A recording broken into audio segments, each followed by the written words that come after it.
Be intentional about your sales, because if not, you are improvising, my friends. And if you're improvising,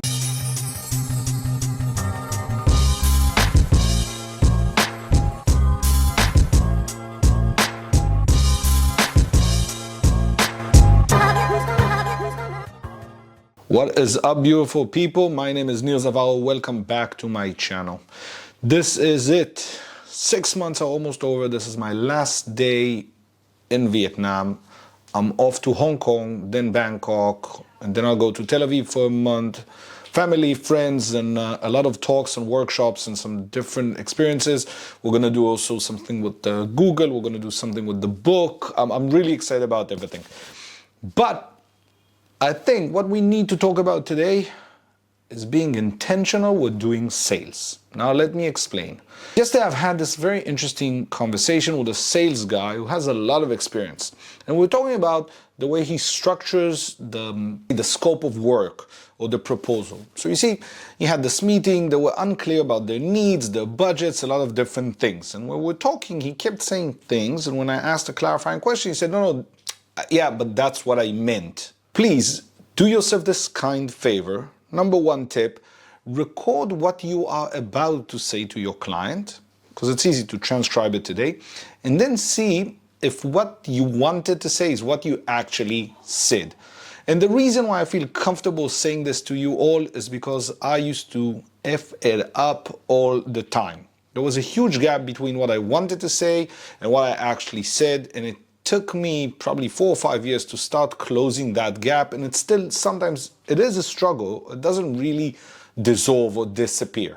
So try and figure out, you said it, but did you mean? Because sometimes you wanted to say something completely different. When doing the scope of work, number two, most important thing, time is a very subjective thing. I know we can all agree, yet we all screw up at the same thing. For years, we would offer services and we would say this is the amount of hours.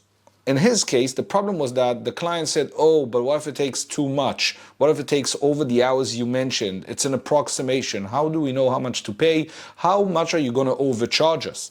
Now, you have this problem now, right? Because you want to charge as much as you can, and the client wants to ask for as much work for as little pay. So there's a conflict. How do you resolve it? Today in my offerings, by the way, when I work with big clients, I still have 10, 12, 15 hours in certain cases. But I always say, it doesn't matter if it'll take 10 or 12, don't worry about it. Even if it takes 15, I won't charge more. The idea is to get these 4 things done. And the way we're going to do it is through phases. So you can say it's going to take me this amount of weeks for each phase. Or a phase will take about 3 or 4 meetings. But these are the clear outcomes. Where it gets interesting is I explain to them in each phase my requirements. So I take out the uncertainty element, which you are leaving when you have these hourly sessions. I don't know if you guys can hear that, but she's been rambling on the phone for hours, so I'll keep going. So I take out the uncertainty and I ensure that you know that we have a phase, what every phase entails, and what is the clear outcome that we're going to get. Number 3 that I think you need to consider when discussing something with a potential client. Ask your clients what they want to see on the other end. You see, when I used to sell snowboards, one of the interesting things were that, how do you sell? It's a piece of wood with a bit of metal around it. What are we selling? And the idea is that we are selling a feeling. How's that going to feel on that mountain? That beautiful morning, you see the sun coming out, there's a bit of a breeze, the snow is just right, it's ready, let's board. It's going to be an epic day. You understand? We're selling that feeling. When we are coming to have a sale, this is me standing here, you're standing over there, and I need to push something, and you're sitting like this. Sell me, I'm not interested. My suggestion is, try and ask the client, how would it look like on the other side? When we finish this project, what are we going to stand with when we look together in that mountain and feel something? Sometimes when they are able to articulate, 2 things happen. We understand exactly what we need to sell them so they'll be happy.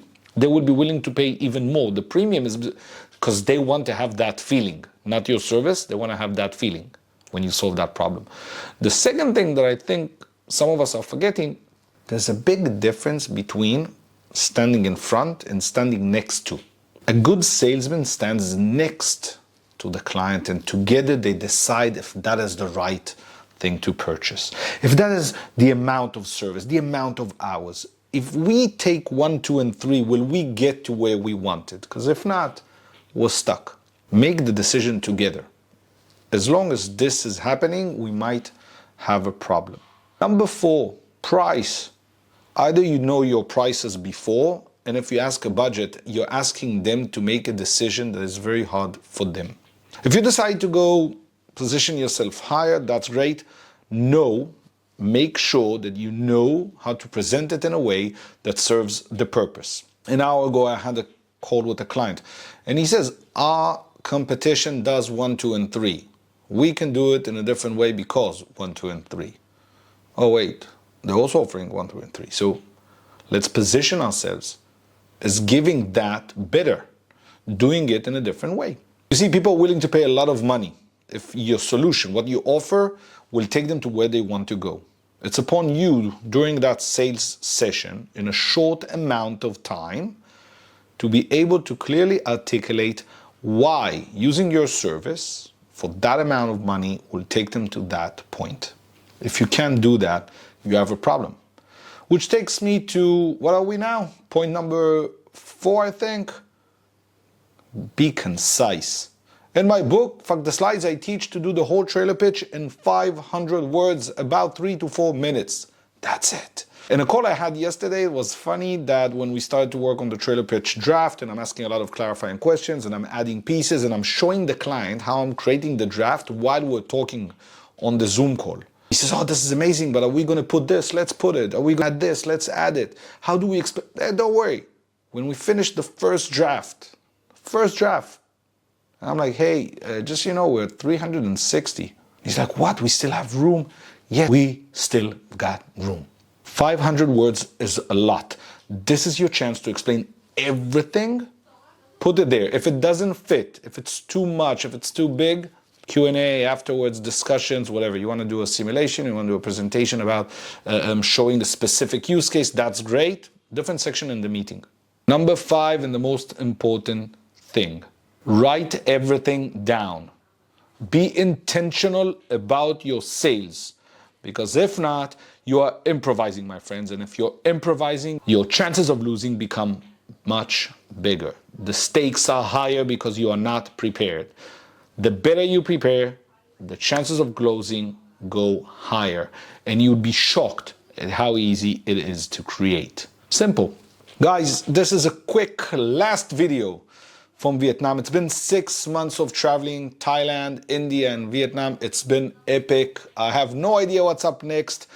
The book, The Business Catcher, is going well. Please do me this kind favor. Sign up to the newsletter. I've just created a 6 email sequence for you to help you scale your business using storytelling techniques.